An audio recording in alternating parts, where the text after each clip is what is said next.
हजरत इमाम अबू अब्दुल्ला मोहम्मद बिन अल-हाज साहिब किताबुल मदखल अल-फासी अल-मगरबी, ये मगरब जो है ना, मगरब जिसे आप मोरक्को कहते हैं, मराकश कहते हैं, आजकल मोरक्को कहते हैं, अरब के लोग उसे मगरब कहते हैं। फास शहर है, उस शहर के ये बहुत बड़े इमाम हुए हैं। उन्होंने अपनी किताब लिखी और उस बास की, उसके अंदर एक बास क्या है कि अल्लाह रब्बुल इज्जत ने अपने महबूब को माह रमजान में पैदा क्यों नहीं किया,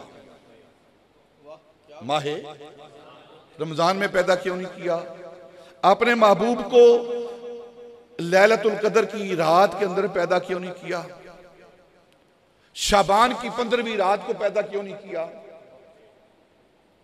अपने महबूब को जुम्मतुल मुबारक के दिन पैदा क्यों नहीं किया।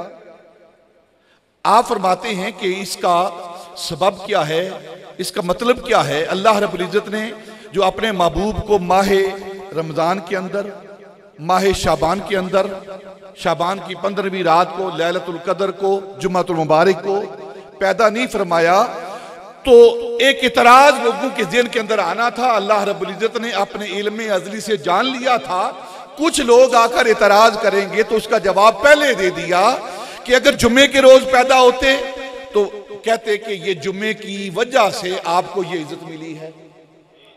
शाबान की 15वीं रात को पैदा होते तो 15वीं रात की वजह से ये आपको शरफ मिला है। लैलतुल कदर को पैदा होते तो कहते ये लैलतुल कदर की बरकत है जिसे आपको शरफ मिला है।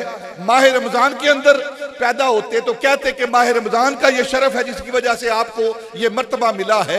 अल्लाह रब्बुल इज्जत ने न माह रमजान में, न लैलतुल कदर में, न शाबान की 15वीं रात में, न जुम्मे के रोज पैदा किया ताकि दुनिया को खबर हो जाए कि सारी कायनात के शरफ वो मुस्तफा की वजह से हैं, मुस्तफा की वजह से हैं।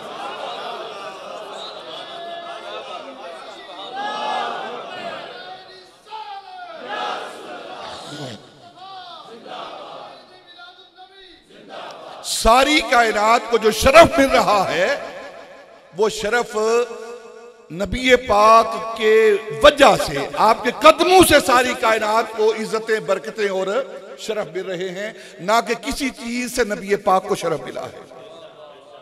और आप फिर आगे जाकर बात करते हैं कि सोमवार के रोज पैदा करने की क्या हिकमत है। आपको सोमवार के दिन पैदा करने की हिकमत क्या है। आप फरमाते हैं कि अगर आप कायनात की तख्लीक जो हुई है ना, 6 दिन के अंदर जो कायनात को पैदा किया गया है, तो 6 मुख्तलिफ दिनों के अंदर मुख्तलिफ चीजों को पैदा किया गया है। आसमानों को पैदा किया गया, जमीन को पैदा किया गया, समंदरों को पैदा किया गया, दरख्तों को पैदा किया गया, नबातात को पैदा किया गया, फलों को पैदा किया गया। तो ये जो 6 दिन हैं, जिस दिन के अंदर, जिन दिनों के अंदर अल्लाह रब्बुल ने सारी कायनात को तख्लीक किया है, इन 6 दिनों में सोमवार का दिन जो है ना, सोमवार का दिन, उस दिन अल्लाह रब्बुल इज्जत ने नबातात को यानी दरख्तों को पैदा किया, फलों को पैदा किया, फूलों को पैदा किया, जो कि मादी हयात का सबब है। बात समझाता हूं मैं, बात समझाता हूं। मादी हयात क्या होती है? ये जो हमारी जिंदगी है ना, इस हयात का सबब क्या है? पहला सबब ऑक्सीजन है। पहला सबब क्या है? ये जो हमारी जिंदगी है, इसका सबब क्या है? जो हम जी रहे हैं, ऑक्सीजन। अगर ऑक्सीजन ना मिले तो हयात मुमकिन नहीं। फिर उसके बाद खाना पीना है हमारा, खाना पीना, फल, खुराक, ये सारा, इस वजह से हम जिंदा हैं। ऑक्सीजन ना मिले फिर भी जिंदगी नहीं, और अगर खाना पीना ना मिले, खुराक ना मिले, फिर भी जिंदगी नहीं। तो सोमवार के रोज अल्लाह रब्बुल इज्जत ने खुराक का इंतजाम किया ताकि मादी जिंदगी का सबब बने, और सोमवार के रोज अपने महबूब को पैदा किया ताकि ईमानी और रूहानी जिंदगी का सबब बने। वजूद के लिए खुराक को पैदा किया सोमवार के रोज, और रूह के लिए सोमवार को पैदा किया महबूब को, ताकि रूह जिंदा रहे। यह वजह है सोमवार के दिन पैदा होने की।